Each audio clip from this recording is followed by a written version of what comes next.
ನಮಸ್ಕಾರ ಸ್ನೇಹಿತರೆ, ಪಾರೆಗದ್ದೆಯ ಮತ್ತೊಂದು ಎಪಿಸೋಡ್ಗೆ ಸ್ವಾಗತ.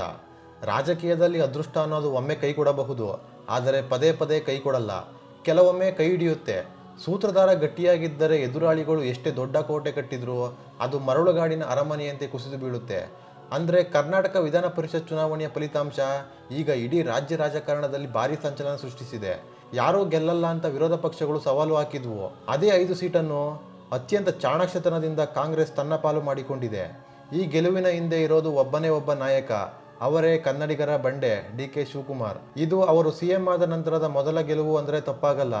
ಆದರೆ ಇತ್ತ ವಿರೋಧ ಪಕ್ಷಗಳಾದ ಬಿಜೆಪಿ ಮತ್ತು ಜೆಡಿಎಸ್ ಮೈತ್ರಿಗೆ ಇದು ಕೇವಲ ಸೋಲಲ್ಲ, ಬದಲಿಗೆ ತಲೆಯ ಮೇಲೆ ಬಿದ್ದ ದೊಡ್ಡ ಚಾವಡಿ ಏಟಾಗಿದೆ. ಹಾಗಿದ್ರೆ ಈ ಚುನಾವಣೆ ಯಾವಾಗ ನಡೆದಿತ್ತು, ಯಾವ ಪಕ್ಷಗಳು ಎಷ್ಟು ಸೀಟು ಗೆದ್ದಿವೆ, ಯಾರು ಗೆದ್ದಿದ್ದಾರೆ, ಕಾಂಗ್ರೆಸ್ನ ಭರ್ಜರಿ ಜಯಕ್ಕೆ ಕಾರಣವೇನು, ಏನೆಲ್ಲ ಅಗ್ಗಜಗ್ಗಾಟ ನಡೆದಿದೆ ಅನ್ನೋ ಕಂಪ್ಲೀಟ್ ಮಾಹಿತಿಯನ್ನು ನಾವು ನೋಡ್ತಾ ಹೋಗೋಣ ಬನ್ನಿ. ಅದಕ್ಕೂ ಮುನ್ನ ನೀವಿನ್ನೂ ನಮ್ಮ ಚಾನಲ್ಗೆ ಸಬ್ಸ್ಕ್ರೈಬ್ ಆಗಿಲ್ಲ ಅಂದರೆ ಈಗಲೇ ಆಗಿ, ಹಾಗೆ ಪಕ್ಕದಲ್ಲಿರೋ ಬೆಲ್ಲೈಕನ್ ಮೇಲೆ ಕ್ಲಿಕ್ ಮಾಡಿ. ಸ್ನೇಹಿತರೆ, 18ನೇ ತಾರೀಕು ಅಂದರೆ ಗುರುವಾರ ವಿಧಾನಸೌಧದೊಳಗೆ ಬೆಳಗ್ಗೆ 9ರಿಂದ ವಿಧಾನ ಪರಿಷತ್ ಚುನಾವಣೆಗೆ ಮತದಾನ ಆರಂಭವಾಗಿತ್ತು.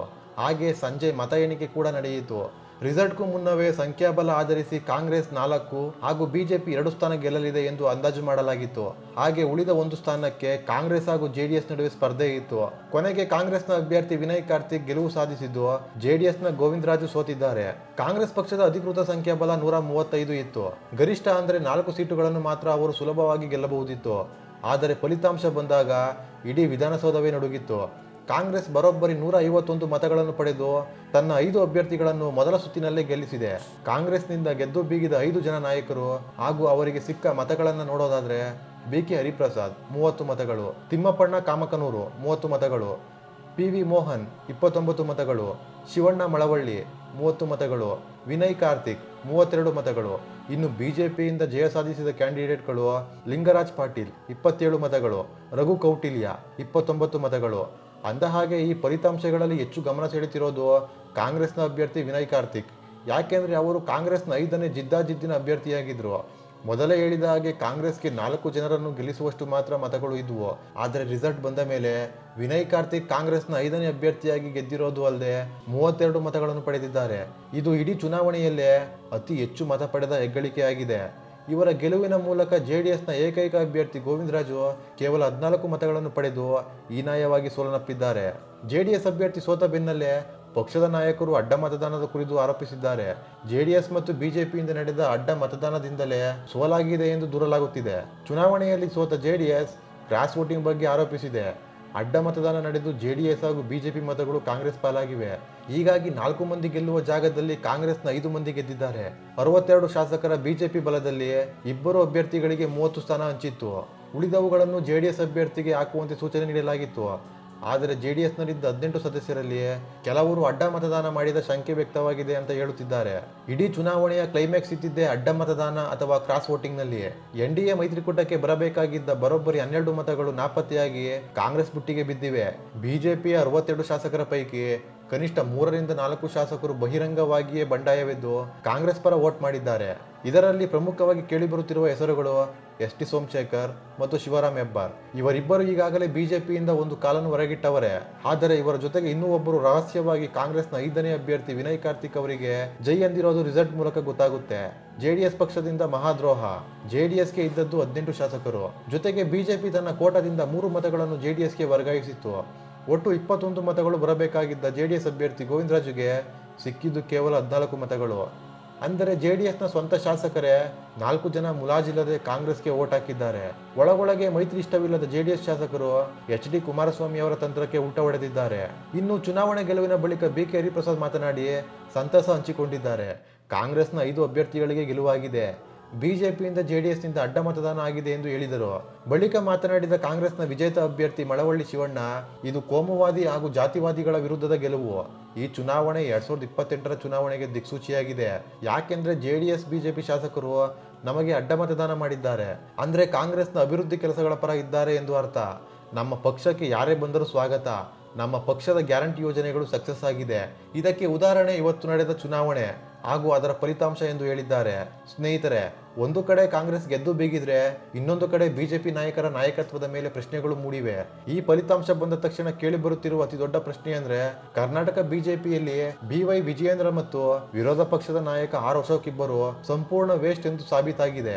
ರಾಜಕೀಯ ವಿಶ್ಲೇಷಕರ ಪ್ರಕಾರ ಈ ರಿಸಲ್ಟ್ ಮೂಲಕ ಇವರಿಬ್ಬರ ನೇತೃತ್ವದ ಸ್ಟೇಟ್ ಯೂನಿಟ್ ತಲೆಯ ಮೇಲೆ ಮುಖಭಂಗದ ಕಿರೀಟ ಇಟ್ಟುಕೊಂಡಿದೆ.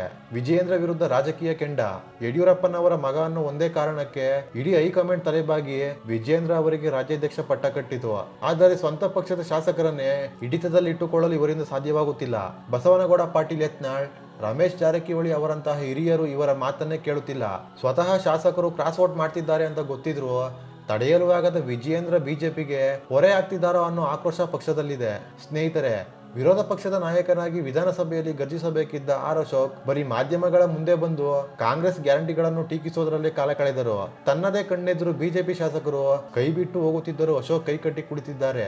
ಚುನಾವಣೆ ಮುಗಿದ ಮೇಲೆ ಯಾರ್ಯಾರು ಕ್ರಾಸ್ ವೋಟಿಂಗ್ ಮಾಡಿದ್ದಾರೆ ಅಂತ ಪತ್ತೆ ಹಚ್ಚಿ ಕ್ರಮ ತಗೋತೀವಿ ಅಂತ ಆರ್ ಅಶೋಕ್ ಹೇಳಿರೋದು ಈಗ ಹಾಸ್ಯಾಸ್ಪದವಾಗಿ ಕಾಣುತ್ತಿದೆ. ಶಾಸಕರನ್ನು ಒಟ್ಟಾಗಿ ಇಡದ ಅಶೋಕ್ ಮತ್ತು ವಿಜಯೇಂದ್ರ ಇಬ್ಬರು ಕಾಂಗ್ರೆಸ್ ಮತ್ತು DKC ಮುಂದೆ ಬಕ್ರಾಗಿ ನಿಂತಿದ್ದಾರೆ. ಸ್ನೇಹಿತರೆ, ಸೋಲು ಕೇವಲ ಒಂದು MLC ಸೀಟಿನ ಸೋಲಲ್ಲ. ಇದು 2028ರ ಮುಂದಿನ ವಿಧಾನಸಭಾ ಚುನಾವಣೆಗೆ ಮುನ್ನ NDA ಮೈತ್ರಿಕೂಟದ ಆಂತರಿಕ ಬಿರುಕನ್ನು ಜಗಜ್ಜಾಹೀರು ಮಾಡಿದೆ. ಸ್ನೇಹಿತರೆ, ಕುಮಾರಸ್ವಾಮಿ ಅವರು ಕೇಂದ್ರ ಮಂತ್ರಿಯಾದ ಸಂಭ್ರಮದಲ್ಲಿ ಇದ್ದಾರೆ. ಇತ್ತ ಕರ್ನಾಟಕದಲ್ಲಿ JDS ಶಾಸಕರು DKC ಪರ ವಾಲುತ್ತಿದ್ದಾರೆ. ಒಕ್ಕಲಿಗ ಸೀಟುಗಳ ಮೇಲಿನ ಹಿಡಿತವನ್ನು JDS ಕಳೆದುಕೊಳ್ಳುತ್ತಿದೆ. ಸ್ನೇಹಿತರೆ, ವಿಜಯೇಂದ್ರ ವಿರೋಧಿ ಬಣ ಈ ಫಲಿತಾಂಶವನ್ನು ಅಸ್ತ್ರವಾಗಿ ಬಳಸಿ ಹೈಕಮಾಂಡ್ ಮಟ್ಟದಲ್ಲಿ ವಿಜಯೇಂದ್ರ ಮತ್ತು ಅಶೋಕ್ ಇಬ್ಬರನ್ನು ಹುದ್ದೆಯಿಂದ ಕೆಳಗಿಳಿಸಲು ಪ್ಲಾನ್ ಮಾಡಲು ಆರಂಭಿಸಿದ್ದಾರೆ. ಸ್ನೇಹಿತರೆ, ಮುಖ್ಯಮಂತ್ರಿಯಾಗಿ ಅಧಿಕಾರ ವಹಿಸಿಕೊಂಡ ನಂತರ DK ಶಿವಕುಮಾರ್ ಅವರಿಗೆ ಎದುರಾದ ಮೊದಲ ಅಗ್ನಿ ಪರೀಕ್ಷೆ ಇದಾಗಿತ್ತು. 5ನೇ ಅಭ್ಯರ್ಥಿ ವಿನಯ್ ಕಾರ್ತಿಕ್ ಅವರನ್ನು ಕಣಕ್ಕಿಳಿಸಿದ್ದಾಗಲೇ ಎಲ್ಲರೂ ಇದು ಆತ್ಮಹತ್ಯೆ ನಿರ್ಧಾರ ಅಂದುಕೊಂಡಿದ್ದರು. ಆದರೆ DKC ತಲೆ ಒಳಗೆ ಬೇರೆಯದ್ದೇ ಪ್ಲಾನ್ ಇತ್ತು. ರಹಸ್ಯ ಸಂಧಾನ ಮತ್ತು ತಡರಾತ್ರಿ ಮೀಟಿಂಗ್. ಚುನಾವಣೆಗಿಂತ 3 ದಿನ ಮುಂಚೆಯೇ ಅಸಮಾಧಾನಗೊಂಡಿದ್ದ ಬಿಜೆಪಿ ಮತ್ತು JDSನ ಕನಿಷ್ಠ 15 ಶಾಸಕರ ಜೊತೆ DKC ಖುದ್ದಾಗಿ 1-to-1 ಮಾತುಕತೆ ನಡೆಸಿದ್ದರು ಎನ್ನಲಾಗಿದೆ. ಕ್ಷೇತ್ರಗಳ ಅಭಿವೃದ್ಧಿ ಅನುದಾನದ ಆಮಿಷ ಹಾಗೂ ಭವಿಷ್ಯದ ರಾಜಕೀಯ ರಕ್ಷಣೆ ಭರವಸೆ ನೀಡಿ ಅವರ ಮನವೊಲಿಸಿದ್ದಾರೆ ಅಂತ ಹೇಳಲಾಗ್ತಿದೆ. ಸ್ನೇಹಿತರೆ, ಶಾಸಕರಿಗೆ ಪಕ್ಷದ ವಿಪ್ ಇದ್ರೂ ವಿಧಾನ ಪರಿಷತ್ ಚುನಾವಣೆಯಲ್ಲಿ ಬ್ಯಾಲೆಟ್ ಪೇಪರ್ ರಹಸ್ಯವನ್ನು ಕಾಯ್ದುಕೊಳ್ಳುವಲ್ಲಿ DKC ಯಶಸ್ವಿಯಾದರು.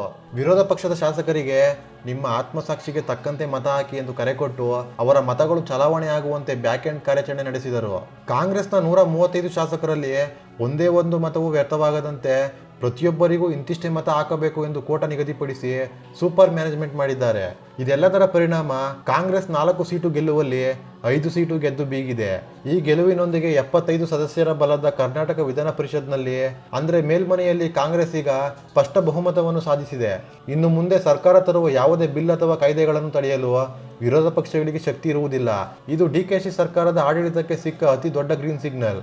ಫಲಿತಾಂಶ ಬಂದ ನಂತರ ಮಾತನಾಡಿದ DKC ಅತ್ಯಂತ ವಿನಮ್ರವಾಗಿ ಬೇರೆ ಪಕ್ಷದ ಶಾಸಕರು ನಮ್ಮ ಸರ್ಕಾರದ ಗ್ಯಾರಂಟಿ ಯೋಜನೆಗಳನ್ನು ಮತ್ತು ಅಭಿವೃದ್ಧಿಯನ್ನು ಮೆಚ್ಚಿ ವೋಟ್ ಮಾಡಿದ್ದಾರೆ. ಇದು ನನ್ನೊಬ್ಬನ ಗೆಲುವಲ್ಲ ಅಂತ ಹೇಳಿ ವಿರೋಧ ಪಕ್ಷಗಳ ಗಾಯದ ಮೇಲೆ ಉಪ್ಪು ಸವರಿದ್ದಾರೆ. ಒಟ್ಟಿನಲ್ಲಿ ಅಶೋಕ್ ಮತ್ತು ವಿಜಯೇಂದ್ರ ಜೋಡಿಯ ಅಸಮರ್ಥತೆಯಿಂದಾಗಿ ಈಗ ಕರ್ನಾಟಕದಲ್ಲಿ ಕಾಂಗ್ರೆಸ್ನ ಅಶ್ವಮೇಧ ಯಾಗ ಮುಂದುವರೆದಿದೆ. ಈ ಕ್ರಾಸ್ ವೋಟಿಂಗ್ ಬಗ್ಗೆ ನಿಮ್ಮ ಅಭಿಪ್ರಾಯವೇನು? ಇದು ಎಷ್ಟು ಸರಿ ಹಾಗೂ ಎಷ್ಟು ತಪ್ಪು ಅನ್ನೋದನ್ನ ಕಮೆಂಟ್ ಮಾಡಿ ತಿಳಿಸಿ. ಈ ವಿಡಿಯೋ ನಿಮಗೆ ಇಷ್ಟವಾದರೆ ಲೈಕ್ ಮಾಡಿ, ಶೇರ್ ಮಾಡಿ ಮತ್ತು ಸಬ್ಸ್ಕ್ರೈಬ್ ಮಾಡಿ. ಮತ್ತೆ ಮುಂದಿನ ವಿಡಿಯೋದಲ್ಲಿ ಭೇಟಿಯಾಗೋಣ. ಧನ್ಯವಾದಗಳು.